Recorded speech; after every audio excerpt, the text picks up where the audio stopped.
ಈ ಕಾರ್ಯಕ್ರಮದ ಪ್ರಾಯೋಜಕರು ಜೈನ್ ಇರಿಗೇಷನ್ ಸಿಸ್ಟಮ್ಸ್ ಲಿಮಿಟೆಡ್, ಜಾಗತಿಕ ತುಂತುರು ಮತ್ತು ಹನಿ ನೀರಾವರಿ ಉಪಕರಣಗಳ ಉತ್ಪಾದಕರು, ಬೇಸಾಯ ತಂತ್ರಜ್ಞಾನ ನಿರೂಪಕರು ಹಾಗೂ ರೋಗರಹಿತ ಟಿಶ್ಯೂ ಕಲ್ಚರ್ ಗಿಡಗಳು. ವೀಕ್ಷಕರೇ ನಮಸ್ಕಾರ. ಇಂದಿನ ಕೃಷಿ ಋಷಿ ಅಂಗಳದಲ್ಲಿ ಕಾರ್ಯಕ್ರಮಕ್ಕೆ ಸ್ವಾಗತ. ವೀಕ್ಷಕರೇ, ನೀವು ಇಂದಿನ ಕಂತು ನೋಡ್ತಾ ಇದ್ರೆ ಡಾಕ್ಟರ್ ಬದ್ರಿ ಪ್ರಸಾದ್ ಸರ್ ಅವರನ್ನ ಮಾತಾಡಿಸಿ ಈ ಭತ್ತದಲ್ಲಿ ಬರ್ತಕ್ಕಂಥ ಪ್ರಮುಖ ಕೀಟಗಳು ಯಾವುವು ಅನ್ನೋದ್ರ ಬಗ್ಗೆ ತಿಳ್ಕೊಳ್ತಾ ಇದ್ವಿ. ಇವತ್ತಿನ ಕಂತಿನಲ್ಲಿ ರೈತರಾಗಿರ್ತಕ್ಕಂಥ ಕಾಸಿಂ ಸರ್ ಅವರನ್ನ ಮಾತಾಡಿಸಿ ಈ ಭತ್ತವನ್ನು ಬೆಳಿಬೇಕಾದ್ರೆ ಯಾವ್ಯಾವ ಪದ್ಧತಿಯಲ್ಲಿ ಬೆಳೆದ್ರೆ ನಮಗೆ ಅತಿ ಹೆಚ್ಚು ಲಾಭ ಬರುತ್ತೆ ಅನ್ನೋದ್ರ ಬಗ್ಗೆ ಅವರಿಂದ ಕೇಳಿ ತಿಳ್ಕೊಂಬರೋಣ ಬನ್ನಿ. ಸರ್ ನಮಸ್ಕಾರ. ನಮಸ್ಕಾರ ಸರ್. ಸರ್ ನಮ್ಮ ಫಾರಂ ಟಿವಿಯ ಕೃಷಿ ಋಷಿ ಅಂಗಳದಲ್ಲಿ ಕಾರ್ಯಕ್ರಮಕ್ಕೆ ತಮಗೆ ಸ್ವಾಗತ sir. Thank you sir. Sir ನಾವು ಕೃಷಿ ಮಹಾವಿದ್ಯಾಲಯ ಗಂಗಾವತಿಗೆ ಹೋಗಿದ್ವಿ ಸರ್. ಅಲ್ಲಿರುವ ವಿಜ್ಞಾನಿಗಳಾಗಿರುವ ಡಾಕ್ಟರ್ ಬದ್ರಿ ಪ್ರಸಾದ್ ಸರ್ ಅವರು ನಿಮ್ಮ ಸಂಪರ್ಕ ಕೊಟ್ಟರು ಸರ್. ನೀವು ಭಾಳ ವರ್ಷಗಳಿಂದ ಕೃಷಿ ಮಾಡ್ತಾ ಇದ್ದೀರಾ. ಮೊದಲು ನೀವು ಬೇರೆ ವೃತ್ತಿಯಲ್ಲಿದ್ರಿ, ಅದನ್ನ ಬಿಟ್ಟು ಇವಾಗ ಕೃಷಿ ಮಾಡ್ತಾ ಇದ್ದೀರಾ. ಅದಲ್ಲೇ ಹೊಸ ಹೊಸ ತಂತ್ರಜ್ಞಾನಗಳು ಏನು ಬರ್ತವೆ ಅದನ್ನೆಲ್ಲ ನೀವು ಪ್ರಯೋಗ ಮಾಡಿದ್ದೀರಾ ಅಂತ ಅವ್ರು ಹೇಳ್ತಾ ಇದ್ರು. ಸ್ಪೆಷಲಿ ಭತ್ತದಲ್ಲಿ ಬೇರೆ ಬೇರೆ ನಾಟಿ ಪದ್ಧತಿಗಳಿದಾವಲ್ಲ ಸರ್, ಅದನ್ನೆಲ್ಲ ನೀವು ಮಾಡಿದ್ದೀರಾ ಅಂತ ಹೇಳ್ತಾ ಇದ್ರು.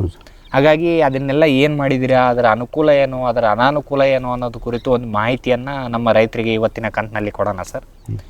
ಸರ್ ಮೊದಲನೇದಾಗಿ ಕೇಳೋದಾದರೆ ನಿಮ್ಮ ಕೃಷಿ ಹಿನ್ನೆಲೆ ಏನು ಸರ್? ನಮ್ಮದು ನಮ್ಮ ಅಜ್ಜ ಕಾಲದಿಂದ ನಮ್ಮ ಅಪ್ಪನ ಕಾಲದಿಂದ ಕೃಷಿ ನಾವು ಮಾಡೋದು. 60 ವರ್ಷದಿಂದ 80 ವರ್ಷ. ನನ್ನ ಹೆಸರು ಖಾಸಿಂ ಅಲಿ ಸಾ ವಾಲಿಕರ್ ಅಂತೇಳಿ. ನಂದು qualification diploma in mechanical engineer. ಆಮೇಲೆ ಈ ಫ್ಯಾಕ್ಟ್ರಿಯೆಲ್ಲ ನೌಕರಿ ಮಾಡ್ಕೊಂತ ಇದ್ದೆ. ಆಮೇಲೆ ನಾನು ನನಗೆ ಒಳ್ಳೆಯದು ನೌಕರಿ ಸಿಗ ಬಂದೆ, ಟೀಚರ್ ಆದೆ. ಟೀಚರ್ ಟ್ರೈನಿಂಗ್ ಆಫೀಸರ್ ಆಗಿ 32-33 ವರ್ಷ ನೌಕರಿ ಮಾಡಿ ರಿಟೈರ್ಡ್ ಆದೆ. ವಿದ್ಯಾದಾನ ಮಾಡಿ ಬಂದೆ. ನನಗೆ ಒಂದು 6 ಹೆಣ್ಣು ಲಗ್ನ ಮಾಡಿ ಕನ್ಯಾದಾನ ಮಾಡಿದೆ. ಈಗೇನಂದರೆ ಅನ್ನದಾನ ಮಾಡ್ಬೇಕಂತ ದಾನದಲ್ಲಿ 3 ಶ್ರೇಷ್ಠವಾದ ದಾನಗಳಿದಾವೆ. ಒಂದು ವಿದ್ಯಾದಾನ, ಕನ್ಯಾದಾನ, ಅನ್ನದಾನ. ಈ ಅನ್ನದಾನ ಮಾಡೋಕ್ಕೋಸ್ಕರವಾಗಿ ನಾವು ಒಕ್ಕಲ್ತನ ಮಾಡಕತ್ತೀನಿ. ನಮ್ಮ ಅಮ್ಮವ್ರ ಕಡೆಯಿಂದ ನಮ್ಮ ಅಪ್ಪರ ಕಡೆಯಿಂದ 60 ಎಕರೆ ಜಮೀನಿಂದ ನಾವು ಮೊದಲಿಂದ ಮಾಡ್ಕೊಂತ ಬಂದೀವಿ. ಚೆಕ್ಕೋಶಿಲಿಂದ ನಾವು ಒಕ್ಕಲ್ತನ ಮಾಡ್ತಿದ್ದೆ. ನಾನು ಯಾವುದು ರಾಜಕೀಯಕ್ಕೆ ಹೋಗದೇ ಇಲ್ಲಿ ಒಕ್ಕಲ್ತನ ನನ್ನಿಂದ ಯಾರಿಗಾದ್ರೂ ಲಾಭ ಆಗ್ಬೇಕಂತ ಸಲುವಾಗಿ ನಾನು ಒಕ್ಕಲ್ತನ ಮಾಡಕತ್ತೀನಿ. ನಿಮ್ಗೆ ಎಷ್ಟು ಸರ್ ಇವಾಗ ವಯಸ್ಸು? ನನಗೆ 82 ವರ್ಷ ಸರ್. 82 ವಯಸ್ಸು. ಎಷ್ಟು ವರ್ಷ ನೀವು ಸೇವೆ ಸಲ್ಲಿಸಿ ಇವಾಗ ಕೃಷಿ? ನಾನು 32 ವರ್ಷ ಸೇವೆ ಮಾಡಿ 25 ವರ್ಷದಿಂದ ನಾನು ಮಾಡಕತ್ತೀನಿ. 25 ವರ್ಷದಿಂದ ಕೃಷಿ ಮಾಡಕತ್ತೀನಿ. ನಾನೇ ಸ್ವಂತ ಮಾಡ್ತೀನಿ ಗದ್ದಿನ. ಇನ್ನು ನಾನು ಹಿರೇಮಗ ಆಗ್ಬಾರ್ದು. ಹಿರೇಮಗ ಸುಮಾರು ಜಮೀನು ಇತ್ತು, ಸೋಳು ಜಮೀನು ಎಲ್ಲ ಡೆವಲಪ್ ಮಾಡಿ ಸಾವಯವ ಜಾಸ್ತಿ ಮಾಡ್ತೀನಿ. ಸಾವಯವ ಇಂಪಾರ್ಟೆಂಟ್. ಸಾವಯವದಿಂದ ಆಗುತ್ತೆ.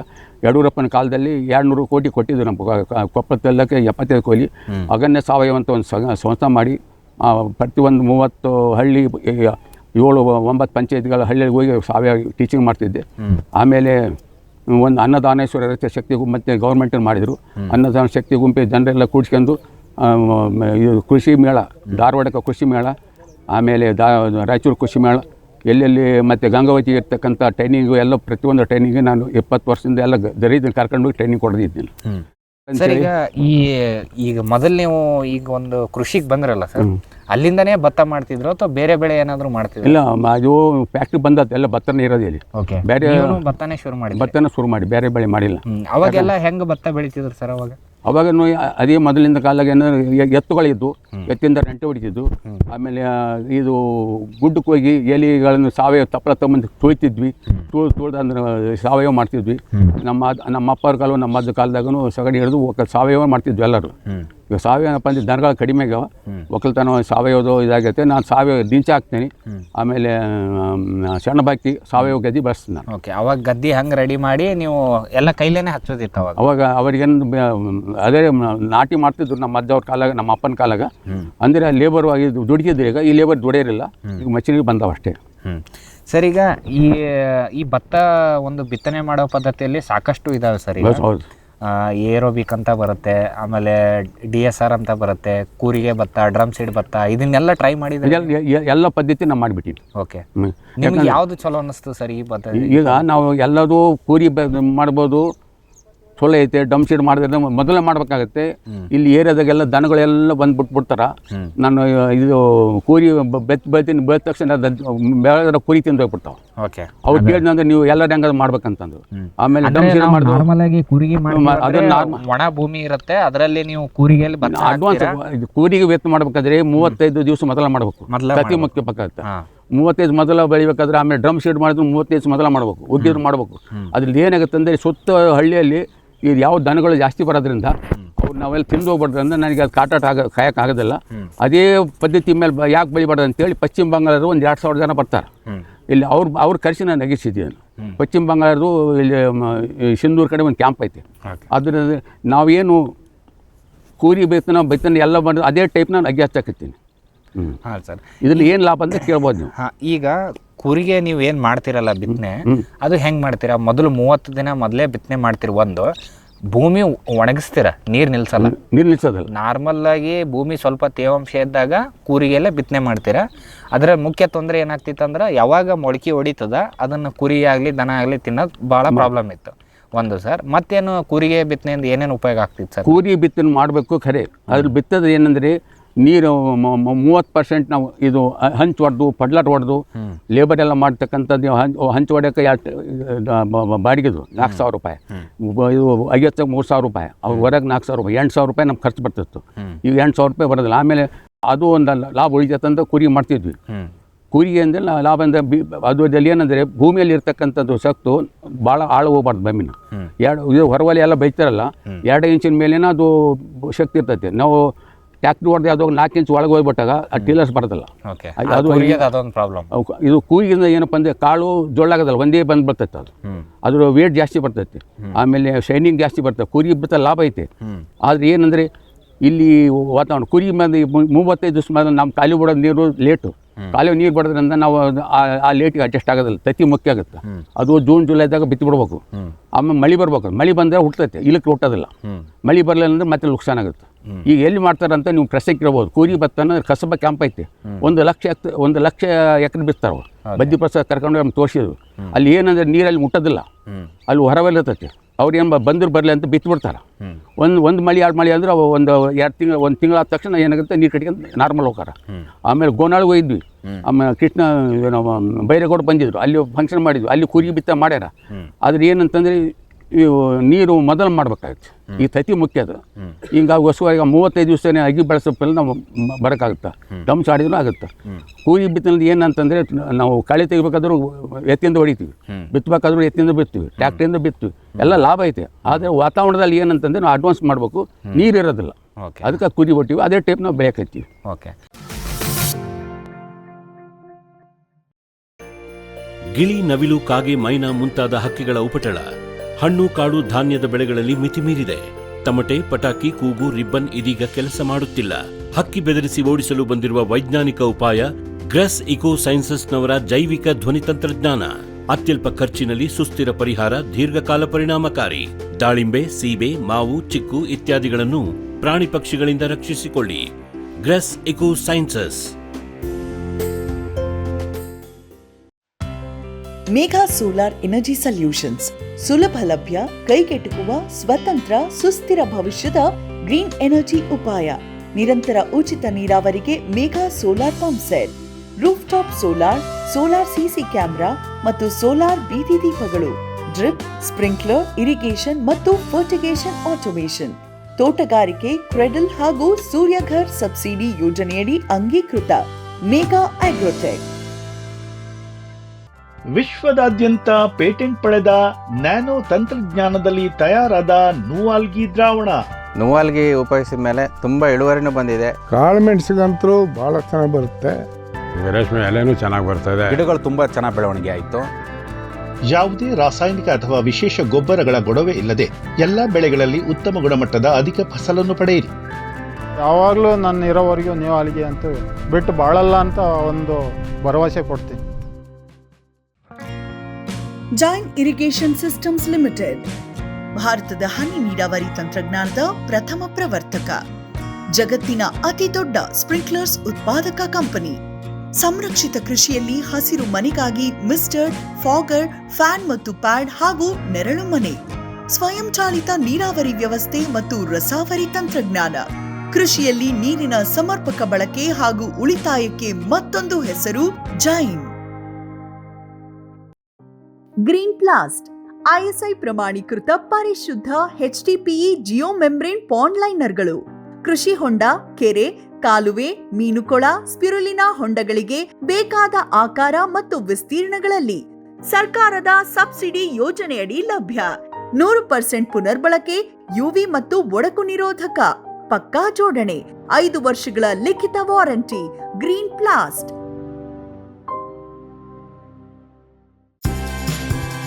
ಕದಂಬ ಅಗ್ರಿಟೆಕ್, ರಾಜ್ಯದ ಜನಪ್ರಿಯ ಸೋಲಾರ್ ಪಂಪ್. ಅತ್ಯಧಿಕ ಕಾರ್ಯಕ್ಷಮತೆಯ ಸೋಲಾರ್ ಪ್ಯಾನೆಲ್ ಮತ್ತು ಶಕ್ತಿ ಸೋಲಾರ್ ಪಂಪ್. ವಿದ್ಯುತ್ ಕಣ್ಣಾಮುಚ್ಚಾಲೆಯಿಂದ ಮುಕ್ತಿ, ಬೆಳಗಿನಿಂದಲೇ ಹಗಲು ನೀರಾವರಿ. 25 ವರ್ಷಕ್ಕೂ ಹೆಚ್ಚು ಬಾಳಿಕೆಯ ಸೋಲಾರ್ ಪ್ಯಾನೆಲ್ ಮತ್ತು ಸ್ಟೇನ್ಲೆಸ್ ಸ್ಟೀಲ್ ಸೋಲಾರ್ ಪಂಪ್.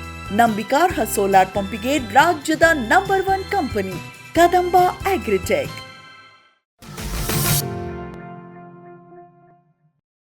ಅಂದ್ರೆ ಈಗ ಅದೇ ತರ ನೀವು ಬಿತ್ತನೆ ಮಾಡ್ತೀರಿ ಅಂದ್ರೆ ಹೆಂಗೆ, ಅಂದ್ರೆ ಕೈಯಿಂದನೇ ಕೂರಿಗೆಯಲ್ಲಿ ಹೆಂಗ್ ಹಚ್ತೀವಿ ಅದ್ರ ತರ ಹಾಕೋದೇನಿಲ್ಲ. ಸಸಿ ಮಾಡಕ್ ಬೆಳಿತೀವಿ.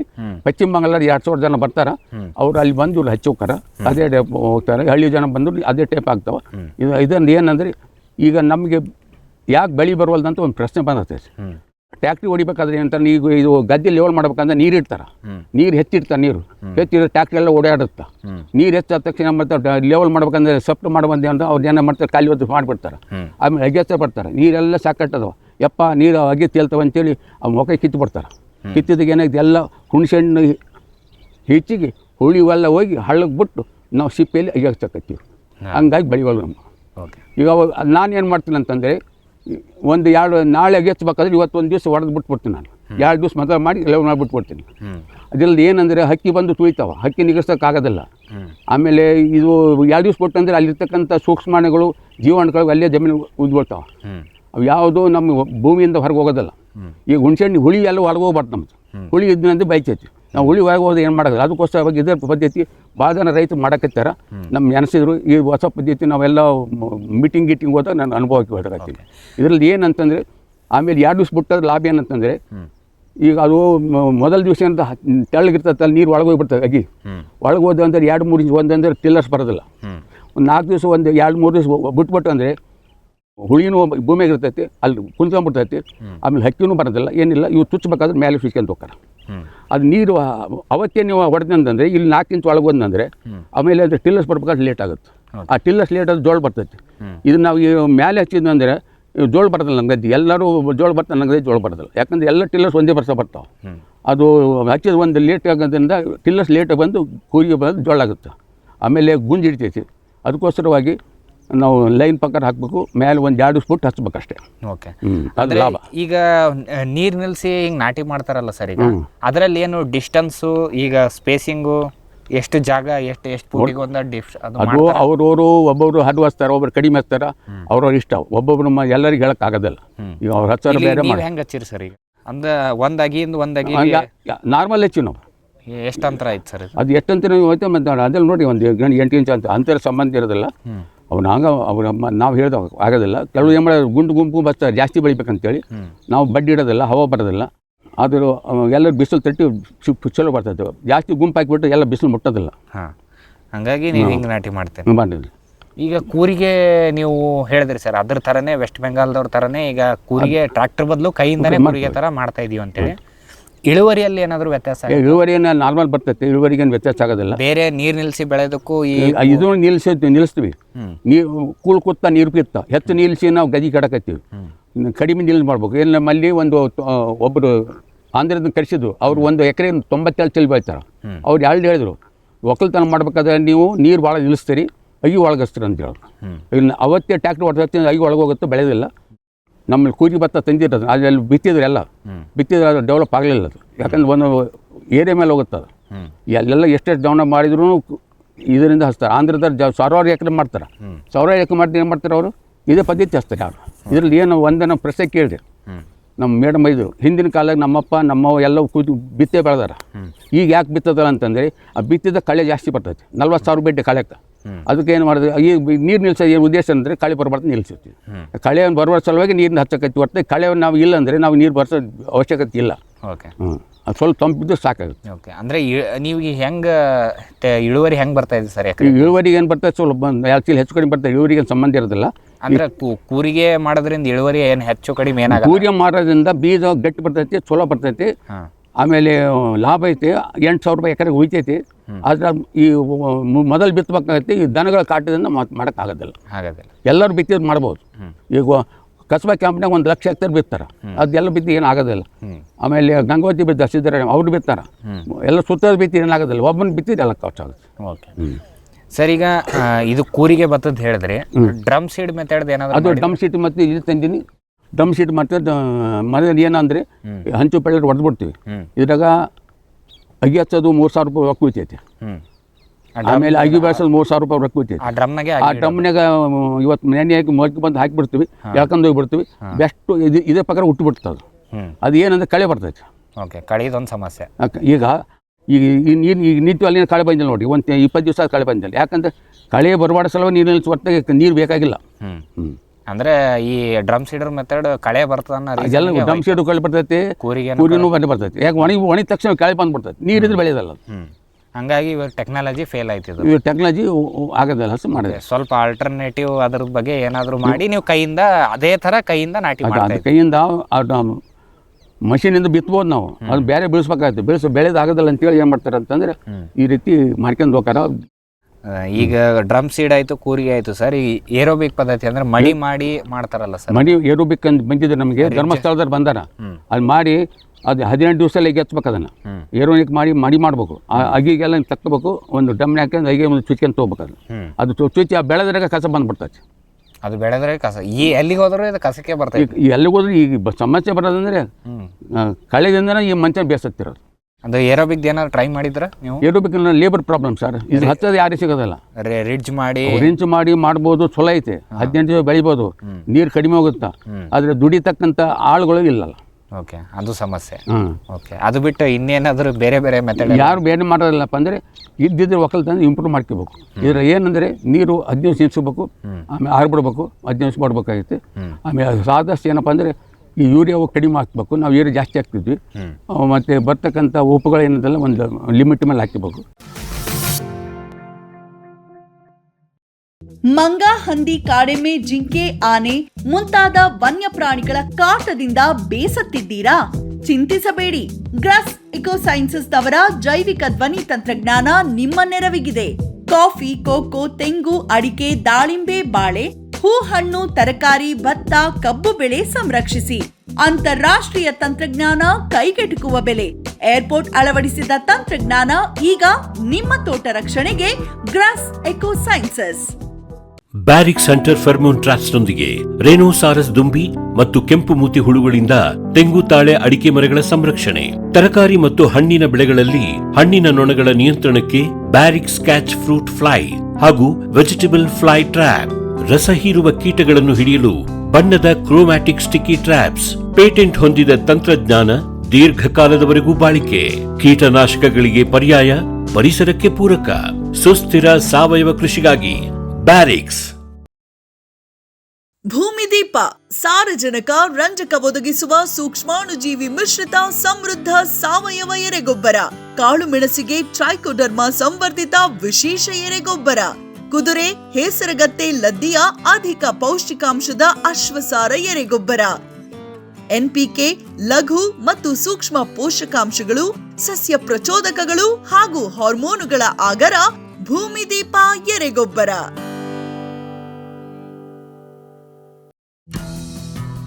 ಜೈನ್ಸ್ ಜಗತ್ತಿನ ಅತಿದೊಡ್ಡ ಅಂಗಾಂಶ ಕೃಷಿ ಪ್ರಯೋಗಾಲಯ ಹಾಗೂ ಟಿಸಿ ಗಿಡಗಳ ಉತ್ಪಾದಕರು. ಸಮೃದ್ಧ ಇಳುವರಿಗೆ ಜೈನ್ ಜೀನೇನ್, ಯಾಲಕ್ಕಿ, ನೇಂದ್ರನ್ ಹಾಗೂ ಕೆಂಪು ಬಾಳೆ ಸಸಿಗಳು, ದಾಳಿಂಬೆ, ಭಗವತಳಿಯ ರೋಗಮುಕ್ತ ಸಸಿಗಳು, ಲಕ್ನೋ 49 ಪೇರಳೆ, ಸ್ಟ್ರಾಬೆರಿ ಇತ್ಯಾದಿ ಗಿಡಗಳು ಯೋಗ್ಯ ಬೆಲೆಯಲ್ಲಿ. ಅಂಗಾಂಶ ಕೃಷಿಯ ಜಾಗತಿಕ ಬ್ರ್ಯಾಂಡ್ ಜೈನ್. ಫ್ಯೂಚರ್ ಬಯೋಟೆಕ್ ಸಾವಯವ ಕೃಷಿಯ ವೇಗವರ್ಧಕ. ಪೋಷಕಾಂಶ ಪೂರೈಕೆಗೆ ಎನ್ಪಿಕೆ ಕಲ್ಚರ್, ವ್ಯಾಮ್, ಪಿಎಸ್ಪಿ ಮತ್ತು ಕೆಎಂಬಿ.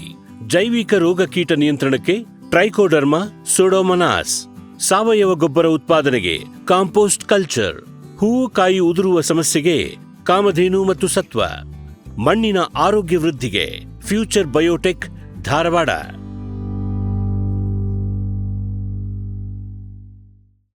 ಸಮೃದ್ಧ ಸಾವಯವ ಗೊಬ್ಬರ ಎಂಎಸ್ಜಿಪಿ ಮತ್ತು ಕೆಸಿಡಿಸಿ ಉತ್ಪಾದನೆ, ಫಾರ್ಮ್ ಟಿವಿಯಿಂದ ಸರಬರಾಜು, ಅತಿ ಕಡಿಮೆ ಬೆಲೆಗೆ ಅತ್ಯುತ್ತಮ ಗೊಬ್ಬರ, ಇಲ್ಲ ಭಾರಲೋಹ, ಕೃಷಿ ವಿಶ್ವವಿದ್ಯಾಲಯದಿಂದ ಪರೀಕ್ಷಿತ ಸಾವಯವ ಇಂಗಾಲ, ಎನ್ಪಿಕೆ, ಪಿಎಚ್, ಇಸಿ ಎಲ್ಲ ನಿಗದಿತ ಮಿತಿಯಲ್ಲಿ.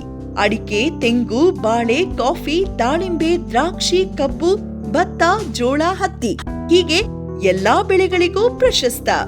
ಜೀವಂತ ಮಣ್ಣು, ಸಮೃದ್ಧ ಬೆಳೆ, ಅತ್ಯಧಿಕ ಲಾಭಕ್ಕೆ ಬಳಸಿ ಸಿಟಿ ಕಾಂಪೋಸ್ಟ್.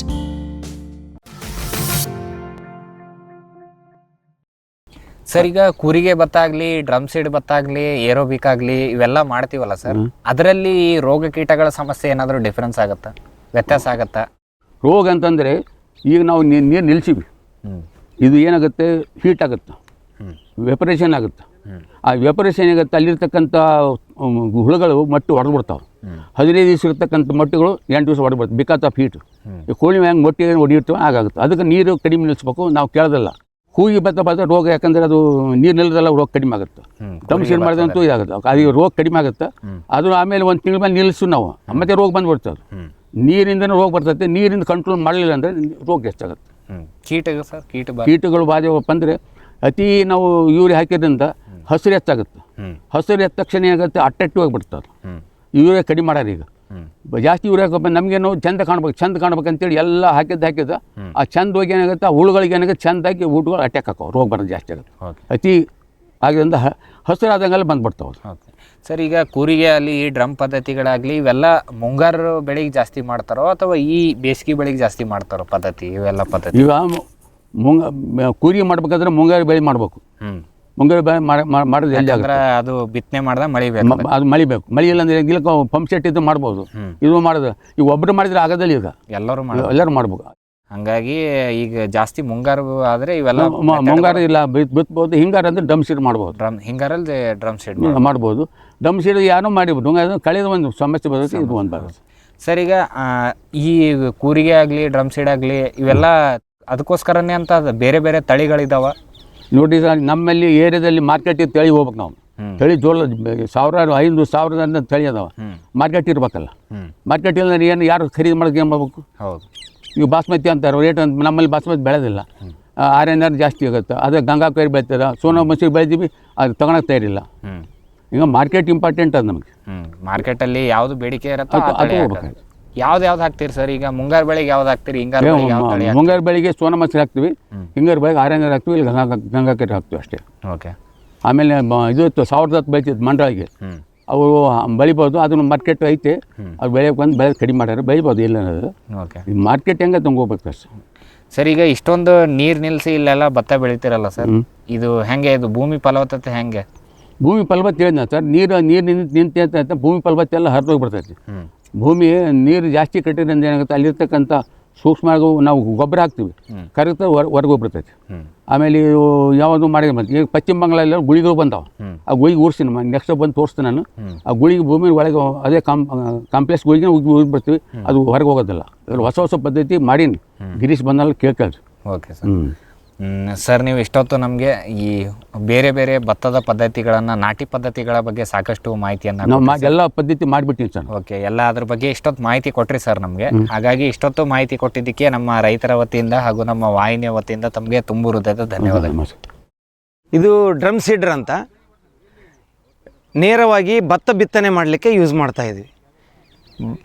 ನಮ್ಮ ಗದ್ದೆಯನ್ನು ಮೊದಲು ಯಥಾ ರೀತಿಯಲ್ಲಿ ಹಂಚು ಮತ್ತು ಪಡ್ಲರ್ ಹೊಡೆದು ಸಾಫ್ ಮಾಡಿಕೊಂಡು, ಅದಾದಮೇಲೆ 3 ದಿವಸ ಬೀಜವನ್ನು ನೆನೆ ಇಟ್ಟು ಸ್ವಲ್ಪ ಮೊಳಕೆ ಬರುವವರೆಗೂ ತಡೆದು, ಸ್ವಲ್ಪ ಮೂಗು ಒಡೆದು ಮೊಳಕೆ ಬಂದ ತಕ್ಷಣ ಈ ಡ್ರಮ್ ಸೀಡ್ರ್ ಯೂಸ್ ಮಾಡ್ಬೋದು. ಈ ಡ್ರಮ್ ಸೀಡ್ರ್ ಯೂಸ್ ಮಾಡಿದರೆ ನಮಗೆ ಭತ್ತ 15 kgಯಿಂದ ಹೆಚ್ಚಿಗೆ ಆಗ್ಬೋದು. 15 kg, 1 ಎಕರೆಗೆ 15 kg ಉಪಯೋಗಿಸ್ಬೋದು. ಇದು ಒಂದು ಅಡ್ವಾಂಟೇಜ್ ಏನಂದರೆ, ಇದಕ್ಕೆ ಸಸಿ ಮಾಡಬೇಕಾಗಿಲ್ಲ, ಏನೂ ಬೇಕಾಗಿಲ್ಲ. ಆಮೇಲೆ ಅಗಿ ಹಚ್ಚೋದು ಬೇಕಾಗಿಲ್ಲ. ಅಗಿ ಹಚ್ಚಲಿಕ್ಕೆ ಒಂದು 3000 ರೂಪಾಯಿ ತೊಗೋತಾ ಇದ್ದಾರಲ್ಲ, ಅದನ್ನು ಯೂಟಿಲೈಸ್ ಆಗ್ತದೆ. 2 ಲೇಬರ್, 1 ಎಕರೆಗೆ 2 ಲೇಬರ್ ಆದರೆ ಸಾಕು ಬಿತ್ತನೆ ಮಾಡಲಿಕ್ಕೆ. ಡಿಸಡ್ವಾಂಟೇಜ್ ಏನಂದರೆ, ಇದಕ್ಕೆ ಕಾಯಬೇಕು ಸ್ವಲ್ಪ. ನಾವು ಸಸಿ ಮಡಿಗೆ ಹೆಂಗೆ ಕಾಯಬೇಕು ಹಾಗೆ ಕಾಯಬೇಕು. ಎರಡನೇದ್ದು, ಇದು ಗ್ರೋತು ಒಂದು ತಿಂಗಳಿಗೆ ನಾವು ಅಗಿ ಹಚ್ಚಿದ್ದಕ್ಕೆ ಇದಕ್ಕೆ ನೋಡಿದರೆ ಭಾಳ ಸ್ಲೋ ಆಗ್ತದಲ್ಲ, ಬೇಜಾರಾಗ್ತದೆ ಒಂದು ರೀತಿಯಿಂದ ನೋಡಿದರೆ. ಅವ್ರ ಪಕ್ಕಕ್ಕೆ ಗದ್ದೆಯವರು ಅಗಿ ಹಚ್ಚಿದ್ದು ನಮ್ಮದು ನೋಡಿದರೆ ಸ್ವಲ್ಪ ಲೇಟ್ ಆಗ್ತದೆ. ಆಮೇಲೆ ಡ್ಯೂರೇಷನ್ನು ಸ್ವಲ್ಪ ಜಾಸ್ತಿ ತೊಗೊತದೆ ಒಂದನೇದ್ದು. ಎರಡನೇದು ಏನಂದರೆ ಕಳೆ ನಿರ್ವಹಣೆಯಲ್ಲಿ ಸ್ವಲ್ಪ ಕಷ್ಟ ಆಗ್ತದೆ, ಯಾಕಂದರೆ ಗ್ಯಾಪ್ ಜಾಸ್ತಿ ಇರುತ್ತೆ ಒಂದನೇದು. ಎರಡನೇದು ಏನಂದರೆ ಭತ್ತ ಹುಟ್ಟಿದ್ರ ಜೊತೆಗೆ ಅದ್ರ ಜೊತೆಗೆ ಕಳೆನೂ ಜಾಸ್ತಿ ಬರ್ತದೆ, ಸ್ವಲ್ಪ ನಿರ್ವಹಣೆಯಲ್ಲಿ ಸ್ವಲ್ಪ ಕಷ್ಟ ಬರ್ತೈತೆ. ಆಮೇಲೆ ಗ್ರೋತಿಂಗ್ನಲ್ಲಿ ಇದರಲ್ಲಿ ತೊಂಡೆಗಳು ಜಾಸ್ತಿ ಬರ್ತದೆ. ನಾವು ಭತ್ತ ಹಚ್ಚಿದಕ್ಕಿಂತ ಸ್ವಲ್ಪ ತೊಂಡೆಗಳು ಜಾಸ್ತಿ ಬರ್ತದೆ. ಉಳ್ಕಿದ್ರಿಂದ ಏನೂ ತೊಂದರೆ ಇಲ್ಲ. ಮೇನು ನಿರ್ವಹಣೆಯಲ್ಲಿ ಮೊದಲು ಮಾತ್ರ ಕಷ್ಟ ಬರ್ತದೆ, ಆಮೇಲೆ ಮಾತ್ರ ಯಾವ್ರೇಜ್ ಇರ್ತದೆ.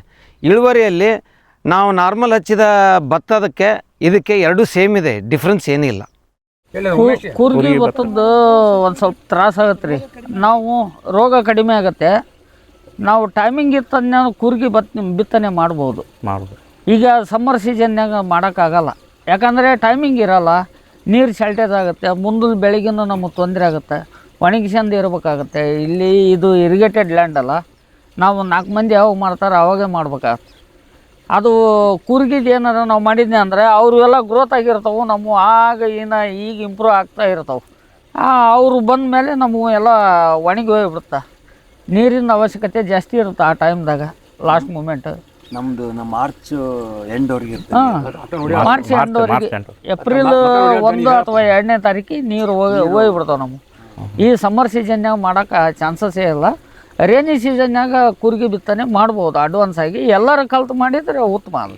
ವೀಕ್ಷಕರೇ, ಇಷ್ಟೊತ್ತು ನಾವು ಶ್ರೀ ಕಾಸಿಂ ಸರ್ ಅವ್ರನ್ನ ಮಾತಾಡಿಸ್ತಾ ಇದ್ವಿ. ಈ ಭತ್ತವನ್ನು ಬೆಳಿಬೇಕಾದ್ರೆ ಈ ಕೂರ್ಗೆ ಬಿತ್ತನೆ ಅನ್ನೋದು ಒಂದು ಹೊಸದಾಗಿ ಬಂತು. ಇದನ್ನು ಬೆಳಿಬೇಕಾದ್ರೆ ಇದರಲ್ಲಿ ನಮಗೆ ರೋಗ ಕೀಟ ಅದೆಲ್ಲ ಬರೋದು ಕಮ್ಮಿ ಆಯಿತು. ಆದರೆ ಇದರಲ್ಲಿ ತೊಂದರೆ ಆಗಿದ್ದು ಏನಪ್ಪ ಅಂತಂತಂದರೆ ಜಾಸ್ತಿ ನೀರು ಇಲ್ಲದೆ ಇರೋ ಕಾರಣಕ್ಕೆ ಕಳೆ ಜಾಸ್ತಿ ಬರ್ತಾ ಇದೆ ಅನ್ನೋದು ಗೊತ್ತಾಗಿತ್ತು. ಹಾಗಾಗಿ ಇವ್ರು ಏನು ಮಾಡಿದ್ರು ಅಂತಂದರೆ ಅದೇ ಕೂರ್ಗೆ ಬಿತ್ತನೆಯಲ್ಲಿ ಮುಂಚೆ ನೀರಿಲ್ಲದೆ ಬೆಳೀತಾ ಇದ್ರು, ಈಗ ಅದನ್ನು ನೀರು ನಿಲ್ಲಿಸಿ ಬೆಳೆಯೋದ್ರಿಂದ ಕಳೆನೂ ಕಡಿಮೆ ಆಗಿದೆ ಮತ್ತು ರೋಗ ಕೀಟ ಸಮಸ್ಯೆ ಕೂಡ ಕಡಿಮೆ ಆಗಿದೆ ಅಂತ ಹೇಳಿ ನಮಗೆ ಸಂಪೂರ್ಣವಾಗಿ ಮಾಹಿತಿ ಕೊಟ್ಟಂಥ ಶ್ರೀ ಕಾಸಿಂ ಸರ್ ಅವರಿಗೆ ಧನ್ಯವಾದಗಳನ್ನು ತಿಳಿಸುತ್ತಾ ಇವತ್ತಿನ ಕೃಷಿ ಋಷಿ ಅಂಗಳದ ಕಾರ್ಯಕ್ರಮವನ್ನು ಮುಗಿಸುತ್ತಿದ್ದೇವೆ. ನಮಸ್ಕಾರ.